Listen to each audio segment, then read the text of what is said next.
मारते एकदम पास पहुंच गए, बंदूकवा फेंक के दूर ससुरा तू नहीं, अब इतना लग गए मार वही में घोंप घाप के रद्द कर दिया। तो पाकिस्तानियों को पता है कि बाप से सामने नहीं लड़ सकते। भारत के किसी सैनिक की जब बॉडी आती है ना, कम से कम 15-20 को गोली लगल रहता कि क्या मतलब। कारगिल की लड़ाई में जिन फौजियों को गोली लग गई थी ना, उनमें हिम्मत नहीं था कि बंदूक उठा सके, तो वो लोग खड़े होके बस सामने खड़े हो जाते थे। तुम हमला करोगे तो तुम अपने पैर पे कुल्हाड़ी नहीं मार रहे हो, कुल्हाड़ी पे जाके पैर मार रहे हो। अब पाकिस्तान जो है देशे नहीं मानता है। लड़ाई के टाइम पे ना पाकिस्तान के पास एटॉमिक पावर है, समझ में आया? तो एटॉमिक पावर बहुत बड़ा गेम चेंजर साबित हो जाता है। और दूसरा है कि हम ही लोग का ना बेटा है, बाप का गुण तो रहेगा ही ना यहाँ पर।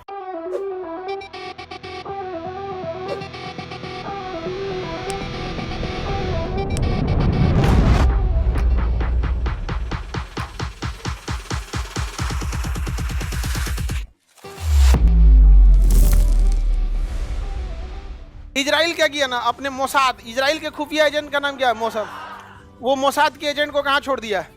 ईरान। जो भी उसका परमाणु वैज्ञानिक होता है उसको मरवा देते हैं सब। अब किसी वैज्ञानिक की कितनी सिक्योरिटी दीजिएगा? बहुत ज्यादा तो नहीं।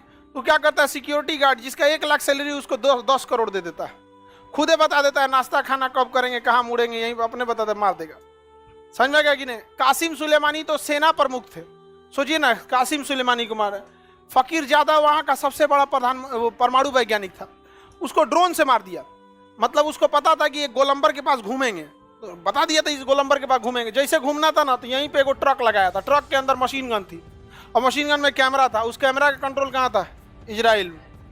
जैसे घूमा गोलंबर पे, मारा, धर धर धर उड़ा दिया। यहाँ पर लो पता करते रहो, पता करके क्या कर लोगे इजराइल में? अकेले सब पे मार देगा वो, अकेले। अरे हम लोग इतना आगे जाने के बाद भी इजराइल से कहते हैं कि हमको ड्रोन चाहिए। आज भी हथियार के मामले में इजराइल हम लोग से एडवांस है। अलग बात है कि वो इतना छोटा है और हमारी इंडियन आर्मी का स्ट्रेटजी अलग है। बाकी के दुनिया के देश जो लड़ाई लड़ते हैं ना, वो लोग हथियारों से लड़ाई लड़ते हैं, और हम लोग में ना हथियार मतलब नहीं, बाद में हथियार चढ़ जाता है सब पहले ही, क्योंकि देहाते से लड़ाई चालू हुआ है। लाठी डंडा बाद में, पहले झपट के कूद जाओ, बाद में ससुरा कुछ देखा जाएगा। तो भारत का सैनिक जो होता है ना, अब खुद सोचिए ना, लखनऊ के थे कैप्टन मनोज पांडे, ठीक है, लेफ्टिनेंट थे। लड़ाई के दौरान उनका पोस्टिंग हो गया था, प्रमोशन हो गया। खुखरी से मारे थे, जो चाकू होता है ना फौज की, गुरखा रेजिमेंट का खुखरी। अब बताइए, पाकिस्तानियों को मारते मारते एकदम पास पहुंच गए, बंदूकवा फेंक के दूर ससुरा तू नहीं, यहाँ पे इतना लग गया मार वही में घोंप घाप के रद्द कर दिया। रीजन समझिए, आपको ये मजाक लगेगा, लेकिन ये बहुत बड़ी स्ट्रेटजी है। मारेंगे ना चाकू से तो एक मरेगा और 100 ठो का हिम्मत मर जाएगा। मनोबल मर गया ना, वो फौजी कभी खड़ा नहीं हो सकता वहां पे। तो इसका ऐसा मारने के लिए आपके पास भी तो दिल होना चाहिए ना। यहाँ पे मार, मनोज पांडे पहाड़ पे चढ़ के मार रद्द कर दिए। तो एक ठो लगभग 1 किलोमीटर की दूरी पर स्नाइपर लेके खड़ा था।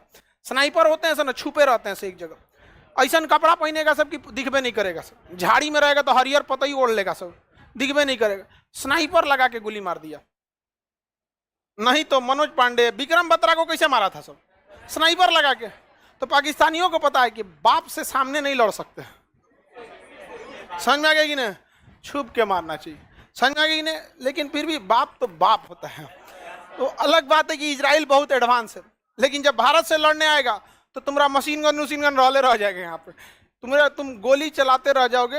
ये अब कभी पीछे नहीं हटता है सबने। भारत के किसी सैनिक की जब बॉडी आती है ना, कम से कम 15-20 को गोली लगल रहता है। इतने बहादुरी देखिएगा ना कि क्या मतलब। कारगिल की लड़ाई में जिन फौजियों को गोली लग गई थी ना, उनमें हिम्मत नहीं था कि बंदूक उठा सके, तो वो लोग खड़े होके बस सामने खड़े हो जाते थे कि जो गोली आ रहा है अपने पे रोक ले। देख रहे हैं कि अब हम बचने वाले नहीं है, तो अपने पे रोक ले। अपने आगे बढ़ते जा रहे थे, पीछे से कवर फायरिंग पे लेके आ रहे थे सब।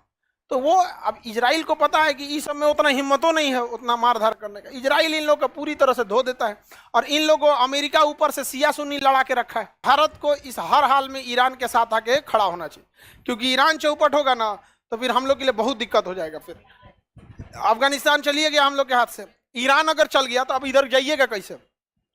क्योंकि इराक तो सेफ ही नहीं है, मारधार चल रहा है। अफगानिस्तान सेफ नहीं है, पाकिस्तान जाने नहीं देगा। तो मिडिल ईस्ट में घुसने का या सेंट्रल एशिया में घुसने का यही एक रास्ता है, कौन? ईरान। तो भारत को भी इस पर सोचना चाहिए, एग्रेसिव नीति अपनानी चाहिए। तो हम लोग के यहाँ तो हमारा पूरा शासन मशरूमों के हाथ में है, उन सबको कुछ आता जाता है नहीं। ये देश कौन हो गया? ईरान। ईरान के सबसे बड़ा खतरा ईरान किसके लिए?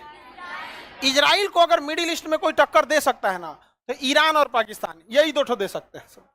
अब पाकिस्तान जो है देश नहीं मानता है। लड़ाई के टाइम पे ना पाकिस्तान के पास एटॉमिक पावर है, समझ में आया? तो एटॉमिक पावर बहुत बड़ा गेम चेंजर साबित हो जाता है। और दूसरा है कि हम ही लोग का ना बेटा है, बाप का गुण तो रहेगा ही ना यहाँ पर, समझ में आ गया कि नहीं आ गया?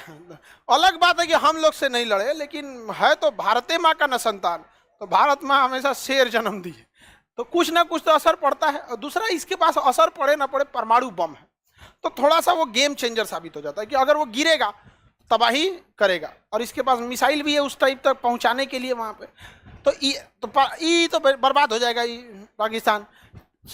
देखिए, इजराइल के लिए 2 खतरा है सब, अब बाकी ये सब खतरा किसी काम का नहीं। इजराइल इनको खतरा मानता ही नहीं, कहता है खतरा तुम हमला करोगे तो तुम अपने पैर पे कुल्हाड़ी नहीं मार रहे हो, कुल्हाड़ी पे जाके पैर मार रहे हो। 6 दिन में 6 देश को हरा दिया, 1 हफ्ता में 6 को देश को हरा दिया, बड़ी मार मारे थे। आज ले हिम्मत नहीं इन लोग का मारने का।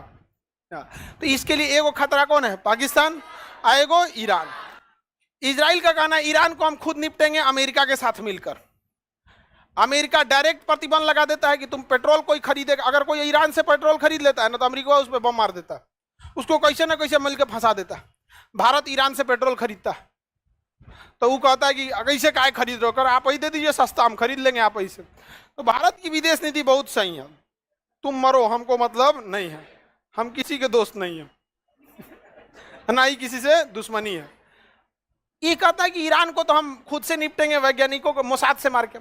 पाकिस्तान के लिए किसको आगे कर देता है? इंडिया को, इंडिया को कर देता है। यहाँ पे इंडिया को हथियार देगा, पाकिस्तान क्या हो जाएगा? निपट जाएगा। लेकिन आप इस गलतफहमी में मत रहिएगा, ये कभी पाकिस्तान को मरने नहीं देंगे, कभी मरने नहीं देंगे सभी अमेरिका वाले।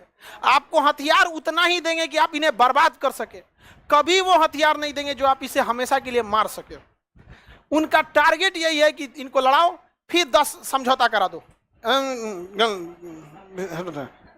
फिर आगे बढ़ो। यहाँ पे 20 साल बाद फिर हथियार लोगा, एकरा एगो बेचेगा राफेल, फ्रांस हम लोग को बेचेगा राफेल, तो अमेरिका बेचेगा F-16, ब्रिटेन बेचेगा जगुआर, तू बेचेगा चिनूक।